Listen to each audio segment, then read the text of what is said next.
Hey guys, I'm Alex, and on this channel you probably know me as a fan of the Pokemon anime, because those are mainly the videos I make. But as much as I love the Pokemon anime, I love the Pokemon manga just as much. And my favorite character from the manga is Yellow. So today I decided, how about I play Pokemon Let's Go Pikachu with Yellow's team? Thought it might be fun, so might as well give it a try. This isn't the type of content you normally see on my channel, but I thought it'd be fun to give it a go and see how well it does. This challenge are simple. I can only catch the 6 Pokemon that Yellow has on her main team, which you can see on screen right now if you haven't read the manga and don't know what her team is. But I'm also allowed to catch other Pokemon as long as I don't use them in battle. This is mainly for grinding or catch requirements later on in the game. Alright, so I boot up the game and I chose the blonde female protagonist because I felt she looked the most like Yellow, and of course I named myself Yellow. I decided to name the rival Purple because there's no trace in the manga, and purple is the opposite color of yellow, so it made the most sense to me. I didn't want to end up naming it after blue or green or red or anyone, since they're also in this game, so yeah, we're going with purple. Anyway, now the game actually starts and it's time for us to catch our first Pokemon, and oh crap, I only own Let's Go Eevee. Well this is a problem. I guess we're catching an Eevee. I decide to name it Pika, and no one will ever notice that it's an Eevee. But don't worry, even though this is Let's Go Eevee, we're not actually forced to use it on our team, and there are no mandatory battles that we have to use it in. So don't worry, we won't be forced to use this Eevee. I immediately go to Route 1 and go and catch a Rattata, which will be Ratty on our team. It's only level 3, which isn't too good, but it's the first Pokemon we can use, and we can't be using Eevee, so this is what we have for now. Next up, we're back to Oaks, and it's time for our first battle against Purple, and yeah, we get demolished here. We're level 3, I haven't grinded at all before this, and yeah, we have no chance, so luckily it's not mandatory to win this battle, but we're gonna need to get a little stronger. So now it's grind time. I have a rule that I am allowed to catch Pokemon for the sake of grinding, but I can't be using them on our team. How this works in Let's Go is that the more Pokemon we catch, the more levels we get. So I'll be catching a bunch of Rattatas and Pidgeys and whatever to level up my Rattata a bit. At level 6, I try the next rival battle against Purple, and it goes pretty well. I'm able to take down both Pidgey and Pikachu with my newfound levels, although just level 6 is not going to be good enough for now, and we definitely need some more team members. So next up is our Caterpie Kitty. I realized after catching this that this is the wrong gender. Yellow's Caterpie is male and the one I call is female, but what are you gonna do? It doesn't really matter to this run. But yeah, we finally have another Pokemon, and hopefully once it evolves, Butterfree will be pretty helpful for us. Next up, we enter Viridian Forest, and the first thing I do is go and find a Pikachu, which I specifically make sure to find a female one for Choo Choo, and add it to our team.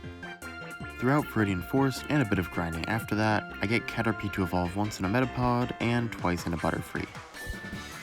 Alright, so now it's time for Brock's gym, and before taking on this gym, I made sure to catch a Bellsprout. I can't use this in battle, but it is required to have a grass type to enter the gym.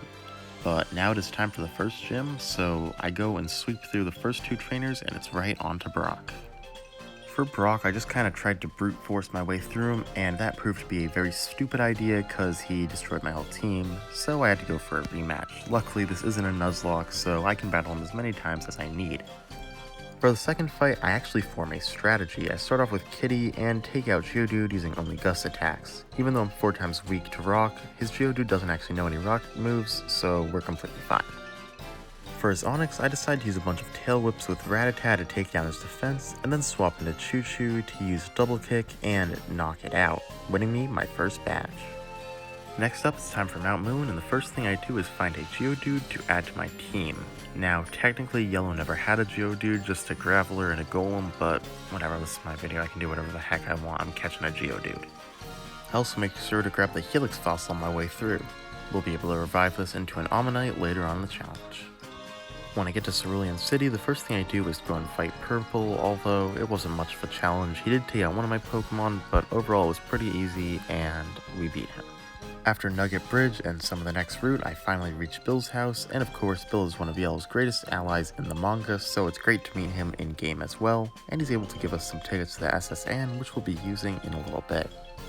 After grinding a bit, it's time to go and face Misty, who I try to brute force just like Brock, but I definitely didn't learn my lesson last time because, yeah, we lose again. For the second time through, I start off with Kitty and use it to take down Psyduck pretty easily with some Gust attacks. Then I swap into Ratty to use Super Fang, which cuts Starmie down to half health. I then swap into Pikachu and use a bunch of electric attacks, but unfortunately Pikachu gets burned and taken out, so I finally swap back into Butterfree and finish off the battle. After that, we head to Vermilion and right onto the SSN, which we'll be using for grinding and also for a couple story events. During a random trainer battle in the SSN, Ratty gets to level 20 and evolves into Raticate. Then it's time for another battle against Purple, where it's pretty easy to take down all 3 of his Pokemon. After that, I do some grinding to evolve Gravy into a Graveler, and then I trade with my friend Luap to evolve Graveler into a Golem. Speaking of Luap, he is a great content creator. I'm super thankful that he was able to help me evolve my Golem here, and make sure you go check out his channel. I'm going to be linking it in the description. He makes some great Anapoke content, so go check him out. Anyway, with that out of the way, it's time to face Lieutenant Surge. I'm able to OHKO basically all of his gym trainers with a Golem, and his puzzle is super stupid, but I'm able to figure it out. And there's not much to say about the gym battle itself. I OHKO'd all of his Pokemon with Dig.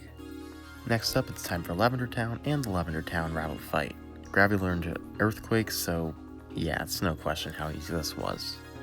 Other than that, none of the trainers in the tower can really hit Ratty since it's a normal type, so I'm able to defeat pretty much all of them with Crunch. After that, I head to the game corner to go and take down Team Rocket. I need the Sylph Scope to progress any farther in Lavender Town, so this is necessary. However, Giovanni did put up a big fight, however, I was able to defeat him and get him the Sylph Scope. With the Sylph Scope, I'm able to finish up the Pokemon Tower, which gets me the Poke Flute from Mr. Fuji, which lets me go and wake up Snorlax on the next route, which will let me progress even farther. The next thing I do is go and catch a Dodrio, which will be the next member of our team. It's been a while since we got a new Pokemon, but luckily Dodrio comes right at around the level our team is at, so it won't need any training to be a perfect addition to our lineup. After that, it's time for Erica, who is a quick sweep with Doty's Joel Pack. After that, I ride on Doty to Fuchsia City, where I'm able to grab the Surf HM, which is going to be very useful, as it will let us surf over to Cinnabar a little later on, and we'll be able to get Omanyte. Well, I said a little later on, but that's a lie. In Kanto, you don't have to do the gyms in order, so even though Cinnabar's the 7th gym, we can head over there before we even fought the 5th or 6th gyms. Although, we're not even going to fight Blaine yet, but we are able to go to the island pretty early, which is what I'm trying to say. We're able to add Omanyte to our party. And after just one level, it evolves into Omastar. I decide to head over to Silphco and finish up that plot so that afterwards we can go and get through a bunch of gyms. I meet up with Purple and he tells me this crazy fact. Apparently only 13% of my viewers are actually subscribed. So just to make Purple happy, how about you go and click that subscribe button. Then it's time to fight Blue, but he only has 2 Pokemon, so it really isn't that hard to take him down. We also have a multi-battle with Purple against some Team Rocket Grunts, but it's super easy, and I kinda killed his Raichu, but whatever, we won. And then it's the Giovanni fight, which goes pretty easy as well. And that Silphco is finally over. Then it was time to fight Sabrina. I tried to brute force her, but that didn't really work, and she was actually a big challenge. I was down to only 1 Pokemon by the time I beat her, but I was able to win. I tried to challenge the Fuchsia City Gym, but apparently I'm not allowed to unless I catch a bunch of Pokemon, which is pretty stupid. However, according to this challenge's rules, I am allowed to catch Pokemon as long as I don't use them in battle. So I go on a catching spree and catch a bunch of random Pokemon, and then ship them off to Professor Oak. After catching 50 Pokemon, it's finally time to go and fight Koga. Koga? Well, not that Koga. Anyway, Koga's actually pretty easy to beat, so we're able to defeat him and get the badge, as well as the TM for Toxic, which is going to be very helpful later on. I decide to head right on over to Blaine's gym next, which is pretty much a clean sweep with Omastar and its Hydro Pump attack. Blue gives us some Mega Stones, but, well, none of Yellow's Pokemon can Mega Evolve, so not like we're going to use these. Why did I even put this part in the video? This is completely useless. I head straight over to Viridian to go and challenge Giovanni, and he is actually a pretty difficult battle, taking down a couple of my Pokemon, but in the end we're able to defeat him and get the final badge. We battle Purple one time before we go into Victory Road, but he's pretty easy to take down.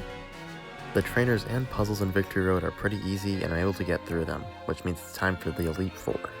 Now it's time for Lorelei, the first of the Elite Four. It's interesting battling them when there are enemies in the yellow chapter of the manga, but they're actually just opponents in this version of the game. Lorelei's pretty easy. I'm able to use Butterfree's Mega Drain and Pikachu's Thunderbolt for most of her water types, and Raticate's Iron Tail to get through the ice types. To Bruno, if we're talking about the manga, he's personally my favorite member of the Elite Four.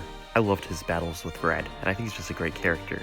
But today, we'll be battling him as Yellow, and I'm able to take him down pretty easily using Butterfreeze, Mega Drain, and Dodrio's flying type attacks. Next up is Agatha, who was by far the hardest battle of this run. I planned on sweeping with Golem, but she paralyzed me right away, which made me unable to attack her. I had to swap between a bunch of my Pokemon, getting a bunch of them poisoned and burned and having to heal them all up, and it was just a mess, but in the end, I was able to win. Time for Lance, our number 1 enemy from the manga. I have Blizzard on Omastar, so I'm able to take down most of his dragons like that, and I have Grass type and Electric type moves on other Pokemon to take down the rest of his non-dragon Pokemon. It was pretty easy, much more easy than Agatha, that's for sure. If this were the yellow chapter of the manga, we'd be done after beating Lance, but this is Let's Go Eevee, and we still have one more trainer to fight, our rival, Purple. He sends out Pidgeot, and I send out Golem. I take some time to set up Stealth Rocks, and then take out his Pidgeot. The battle goes pretty easy with me using type advantages to my advantage, like when I used Pikachu's Thunderbolt to take out Slowbro, except his Slowbro survived on like 2 HP and then he swapped out. I take down his second to last Pokemon Rapidash, he sends in Slowbro where it just immediately dies to the Stealth Rocks. That was a very anticlimactic end to this challenge, but it was fun. That, Yellow's in the Hall of Fame, and we officially beat the challenge. This was really fun, and I might do more of these in the future, although I'm not sure since this was a pain to edit with all the footage I had to take. But if you want more of these, tell me in the comments and like the video, and subscribe to this channel because I have a bunch of other fun stuff I'm planning for this channel with Pokemon anime and manga content. Thanks for watching, and I'll see you in my next video.